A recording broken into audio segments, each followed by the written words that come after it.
যে সকল পশ্চিমা দেশ জামাতকে একটি মডারেট প্রগতিশীল ইসলামিক দল হিসেবে চিহ্নিত করেছেন, সম্পর্ক গড়তে চান, তাদেরকে সাবধান করতে চাই, আপনারা সাপ নিয়ে খেলা করছেন। আপনারা সন্ত্রাসবাদকে আরো বেশি পুনরুজ্জীবিত করছেন, সন্ত্রাসবাদকে উস্কে দিচ্ছেন নিজেদের স্বার্থের জন্য। আপনাদের যদি জোট করতেই হয়, বন্ধুত্ব করতে হয়, তাহলে দেশের প্রগতিশীল শক্তির সঙ্গে জোট করুন, বন্ধুত্ব করুন।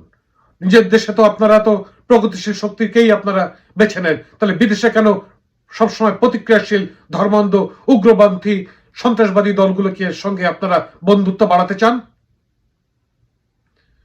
আপনাদেরকে বলছি, বাংলাদেশ বিরোধী চক্রান্ত বন্ধ করুন।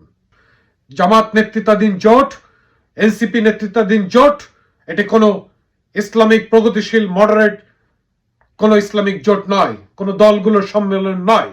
এগুলো এক একটি সন্ত্রাসবাদী সংগঠন। এদের সঙ্গে সম্পর্ক আছে বিদেশি অসংখ্য সংগঠনের, সমস্ত সন্ত্রাসী সংগঠনের।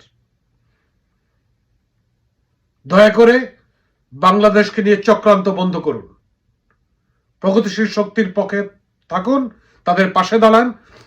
তাতে আপনার অর্থনৈতিক, বাণিজ্য সমস্ত কিছুই আপনারা স্বাভাবিকভাবেই করতে পারবেন।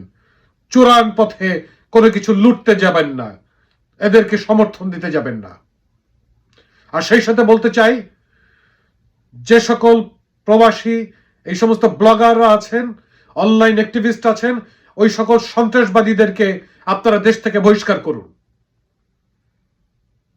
যারা ওই দূর দেশ থেকে বসে বসে বাংলাদেশে মবতন্ত্র চালিয়েছে, ভাঙচুর চালিয়েছে, মানুষ হত্যা করেছে, মানুষকে জ্বালিয়ে পুড়িয়েছে, তাদেরকে আপনাদের দেশ থেকে বহিষ্কার করুন, অথবা আইনের মুখোমুখি করুন, বিচারের মুখোমুখি করুন, এদের বিচার করুন।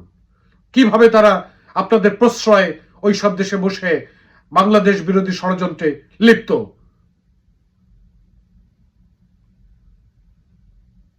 আপনার বাংলাদেশের সঙ্গে, বাংলাদেশের সাধারণ মানুষের সঙ্গে, বাংলাদেশের মুক্তিযুদ্ধের পক্ষের মানুষের সঙ্গে, সংখ্যাগরিষ্ঠ মানুষের সঙ্গে, মেহনতি মানুষের সঙ্গে সম্পর্ক করুন। তাতে আপনাদের অর্থনৈতিক, রাজনৈতিক, সামাজিক, সাংস্কৃতিক সমস্তভাবেই আপনারা সেতু বন্ধন করতে পারবেন ভ্রাতৃত্ববোধের জায়গা থেকে। আবারও বলছি, অন্ধকার চোরাগালির পথ দিয়ে বাংলাদেশে ঢুকবার চেষ্টা করবেন না, কাউকে উস্কে দেবেন না।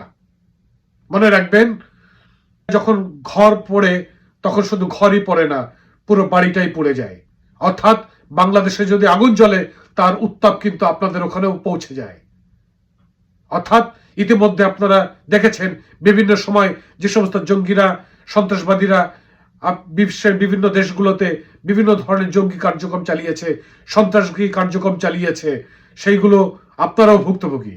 সুতরাং সাপ নিয়ে কান চুলকাবেন না, সাপ নিয়ে খেলা করার বিষয় নয়।